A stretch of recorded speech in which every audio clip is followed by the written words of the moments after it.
The International Day for Elderly Persons and the National Retiree Day focus on the well-being and special needs of the elderly, their contribution to the development of the society, and wealth-creating options after retirement in this newscast. The African Continental Free Trade Area goes operational on January 2021. Trade ministers of the African Union meet in the 11th session to design ways of boom in their economies through regional commercial transactions. 21-year-old Cameroon international footballer Ignatius Ganago is highest goal scorer of Excellence.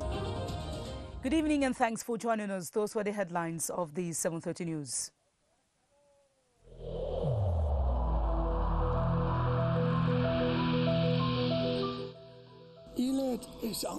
Each of us must comply with the measures that have been taken.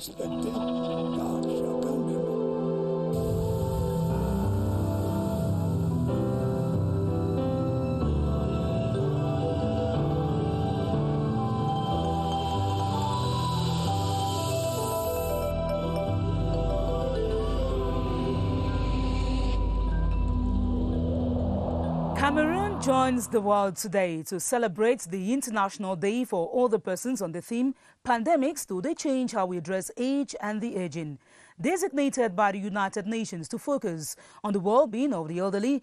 In Cameroon, senior citizens who have retired from the public service undergo wealth creation programs by the Ministry of Social Affairs. Beatrice Ngum reports that this measure has enabled many retirees begin a new line of activities they are passionate about.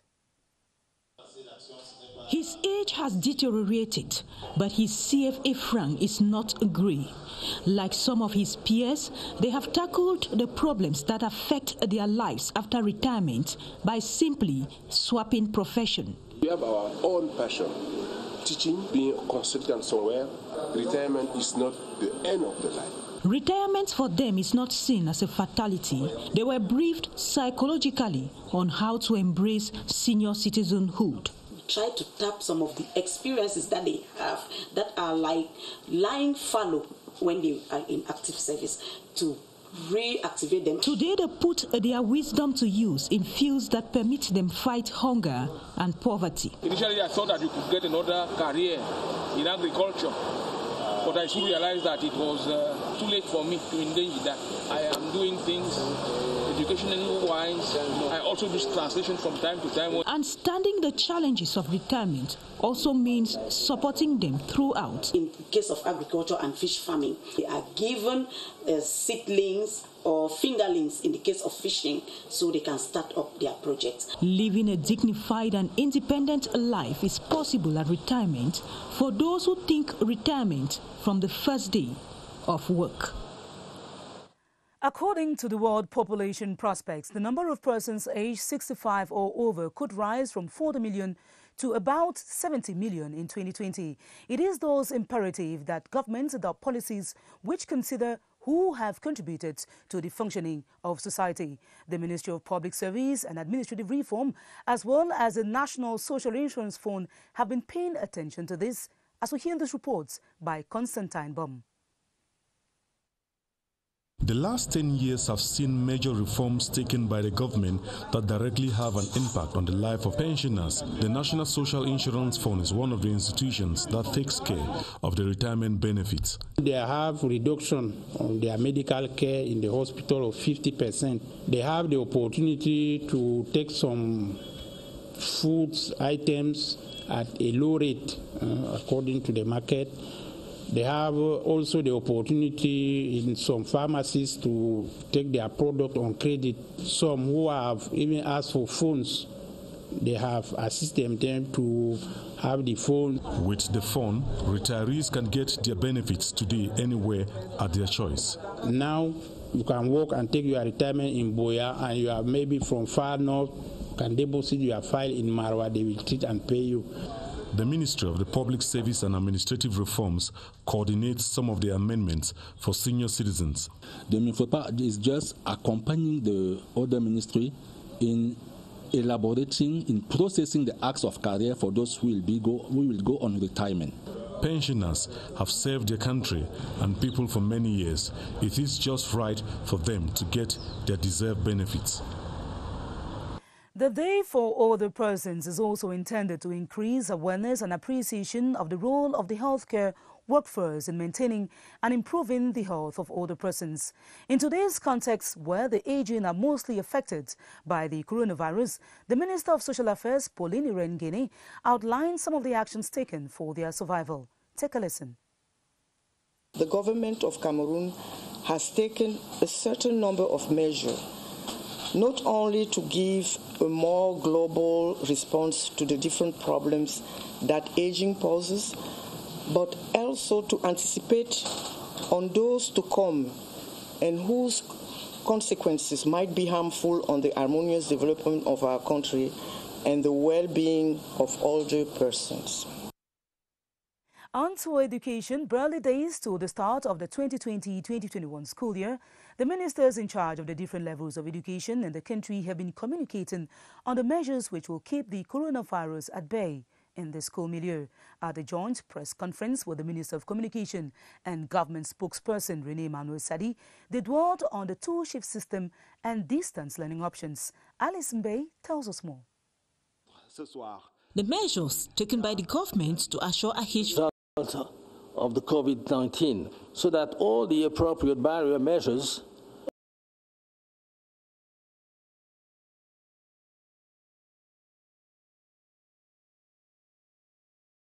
what you're going to find in the schools today, you call it a blend, is that you have a one-shift system, you have a two-shift system, and you have distance education. Those three modes are all going to be used. Apart from the three principles implemented, distance learning was also one of the issues discussed. We will have to use modern distance learning in all the regions. With the assistance of partners like UNESCO, UNICEF and the CRTV, who have provided us with studios. This will help the teachers and parents to guide the children. The Minister of Communication reminded the population about the Prime Minister's message that COVID-19 pandemic is not over, so it is the responsibility of all citizens to be careful and to implement the national response plans of the President.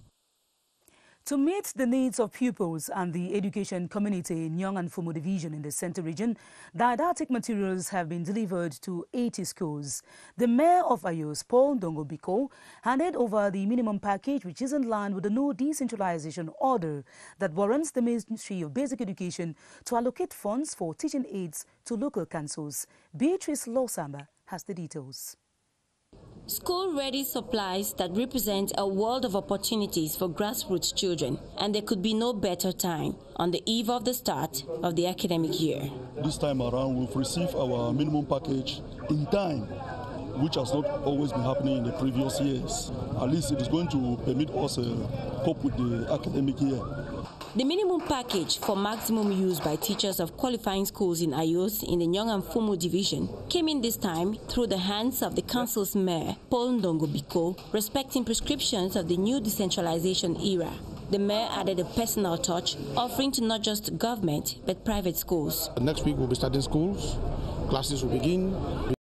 Taking to ensure that we have a successful academic year by the different hierarchies in charge of education. The action that we are seeing today goes a long way to support those measures. The bulk supplies of teaching aids will curb the material crisis in schools and enables efficiency in output. Away from education, and as announced in our top stories, trade ministers of the African Union are reflecting on how to impact their economies when the African Continental Free Trade Area goes operational. This was at the 11th session attended by Cameroon's Minister of Trade, Luc Magloire Barga-Tangana, through video conferencing. Clarice Aretakan reports on the deliberations expected to be finalized by January 1, 2021. It is one thing to be willing to trade with Africa. It is quite another to make the project work. Trade ministers of the AU believe that the African Continental Free Trade Area can live up to expectations only if the proper groundwork is laid regarding some concerns. Amongst them are rules of origin and products which are part of a tariff dismantling agreement, issues which were raised during their 11th meeting.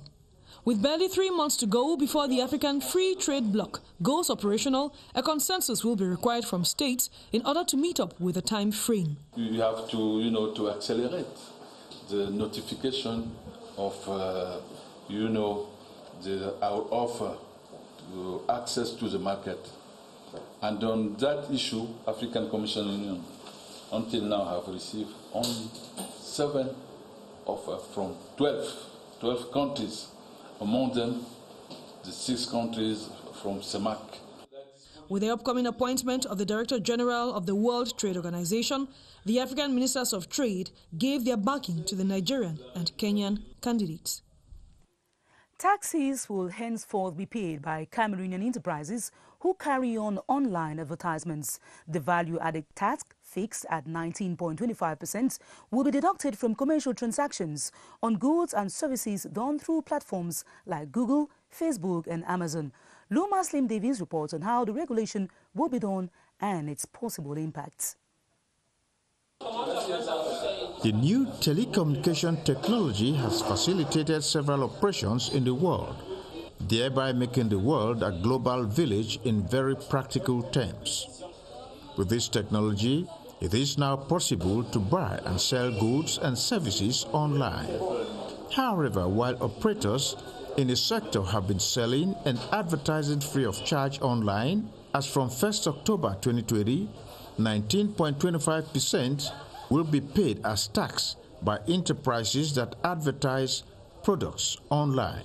Service providers such as Google, Apple, Facebook, and Amazon regroup under one umbrella GATA will be obliged to retrieve the required taxes from added value from Cameroonian enterprises carrying out advertisements online. The retrieved taxes will therefore be channeled to the government treasury. This new disposition is contained in Article 127, paragraph 15 of the Finance Law.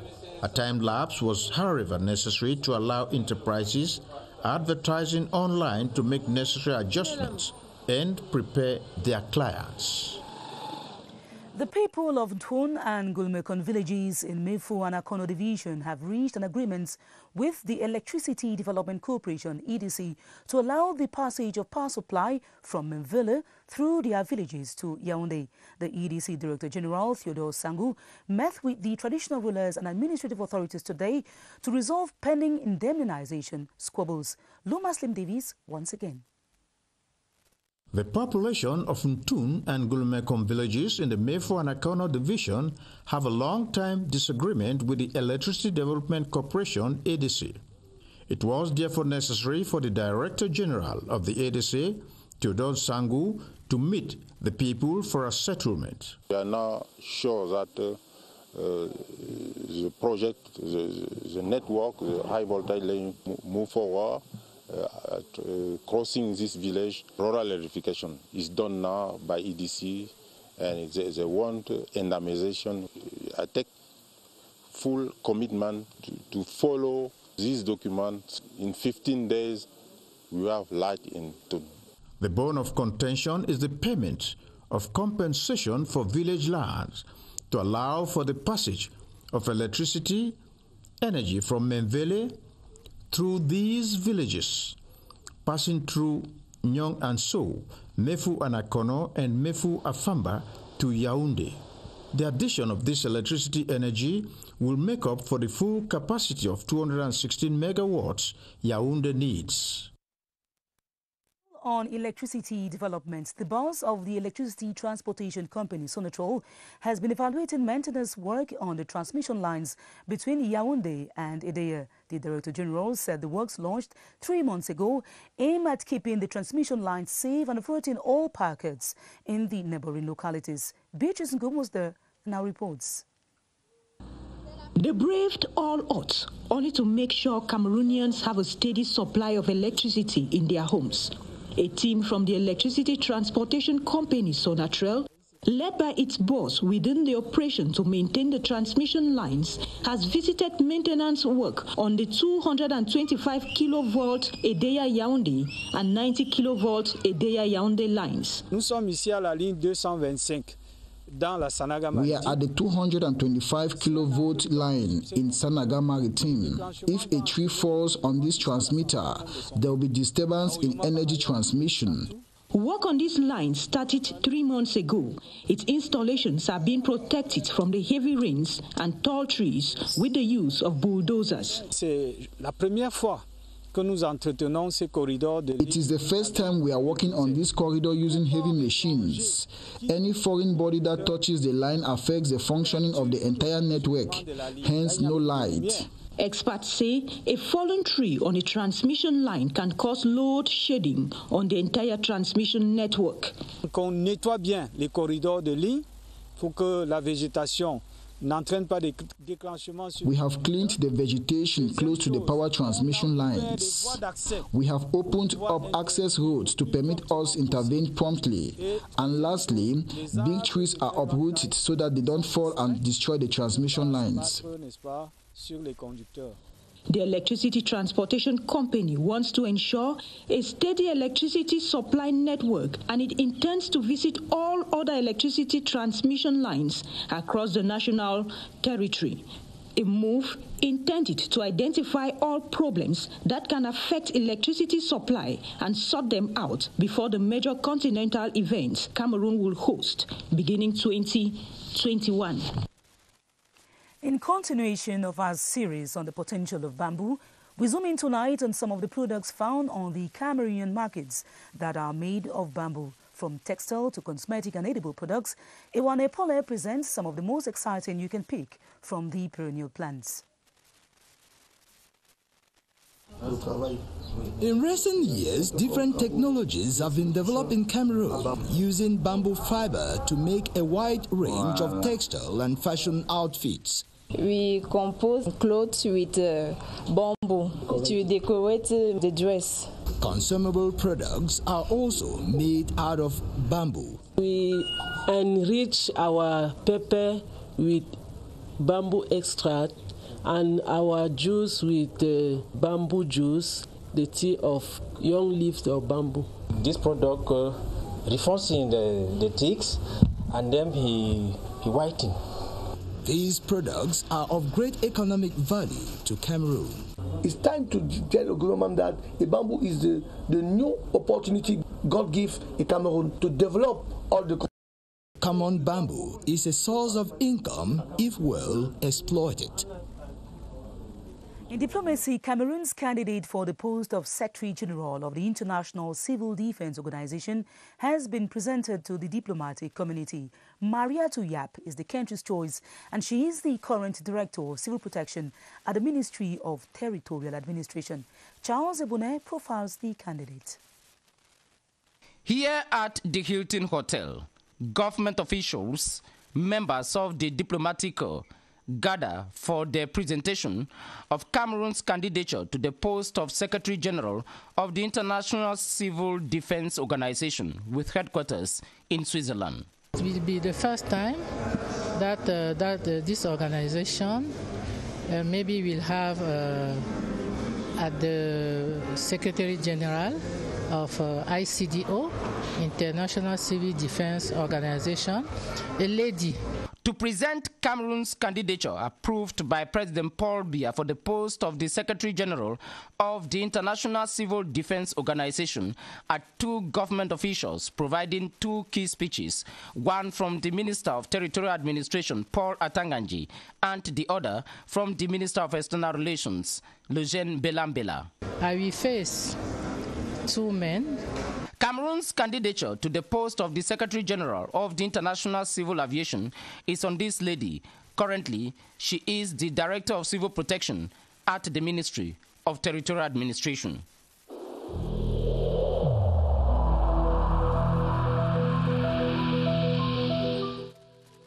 The wearing of face masks in public places will be mandatory until further notice.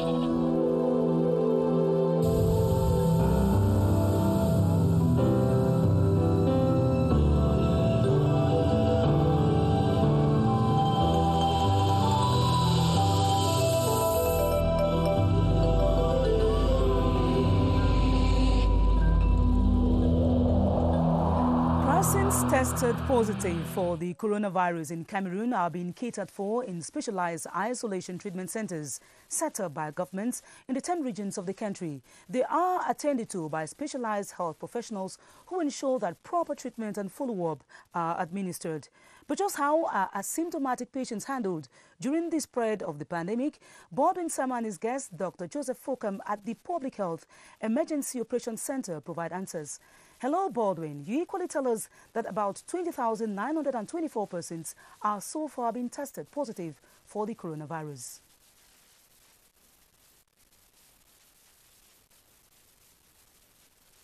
Good evening to you, Esther Kima. I wish to confirm the figures you just announced about the number of persons tested positive for COVID-19 in Cameroon so far, 7 months after the first case was confirmed in the country. That's in the month of March this year. We just began the 8th month for the coronavirus in the country. So far, 20,924 Cameroonians have been tested positive for COVID-19. We have had 19,764 persons who have recovered from the virus, leaving us with a recovery rate that stands at 94% so far. 420 Cameroonians have died of COVID-19, and we have 740 active cases in the 10 different regions of the country. And when we talk about active cases, among them we have asymptomatic persons, and that's what we shall be discussing with our guest tonight, Dr. Joseph Fokam, who is a virologist. Good evening, doctor. Good evening, Barry.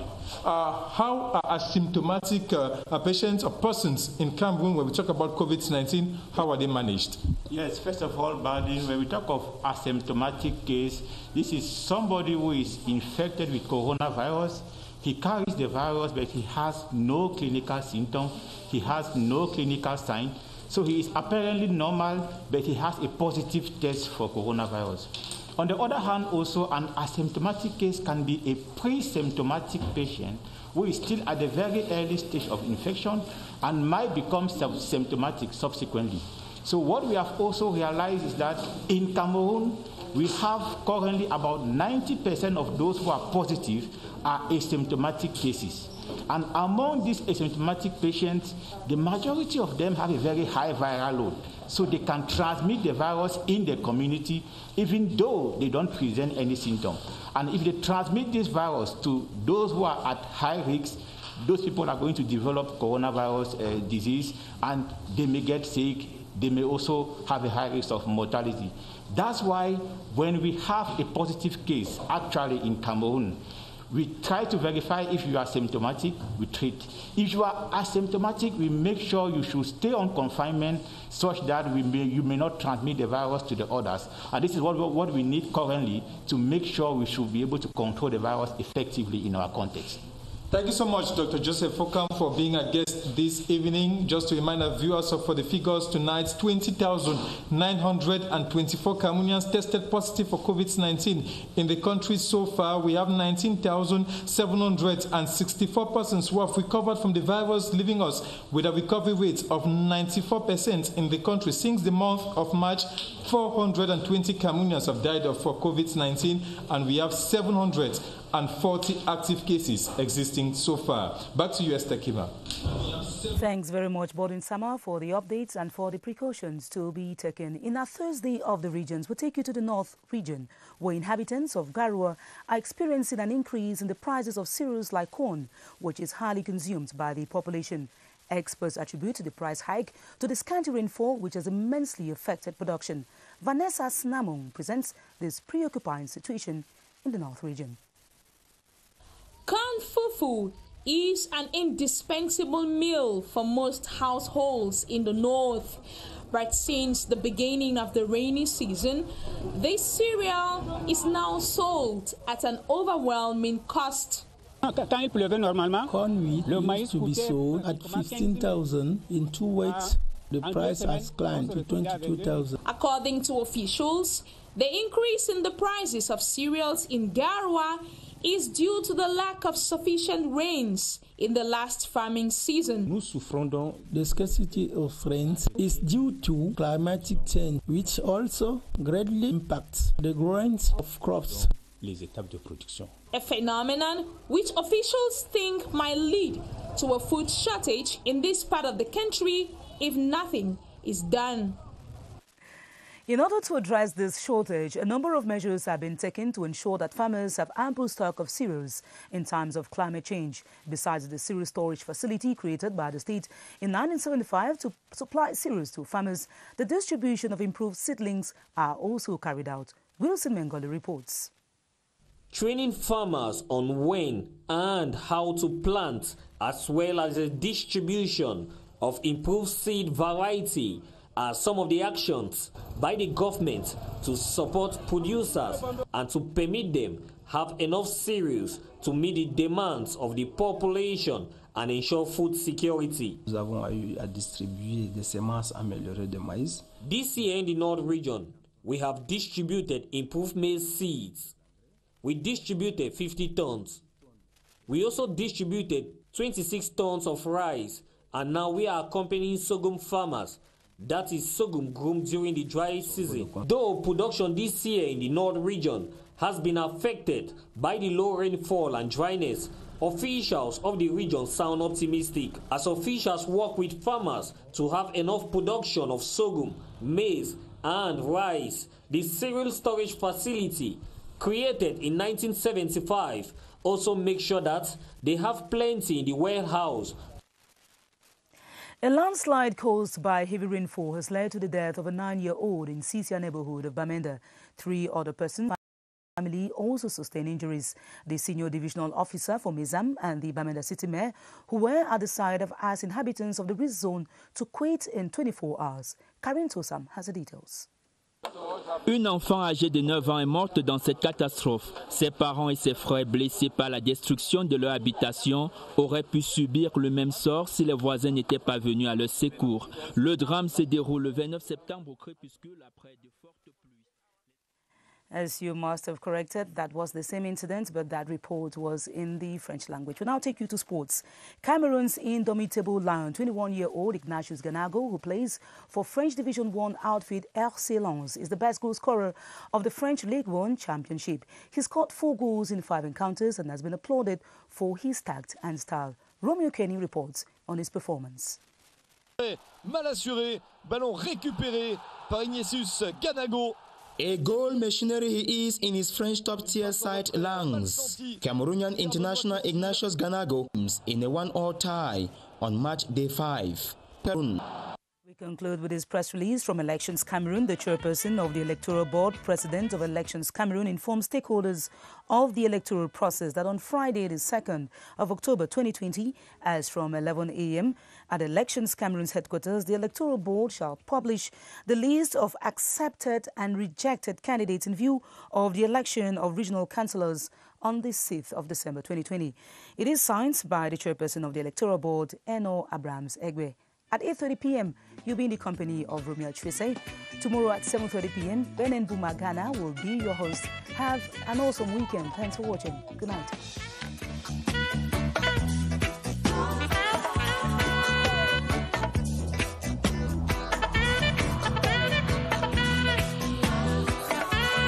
In this connection, we should avoid stigmatizing.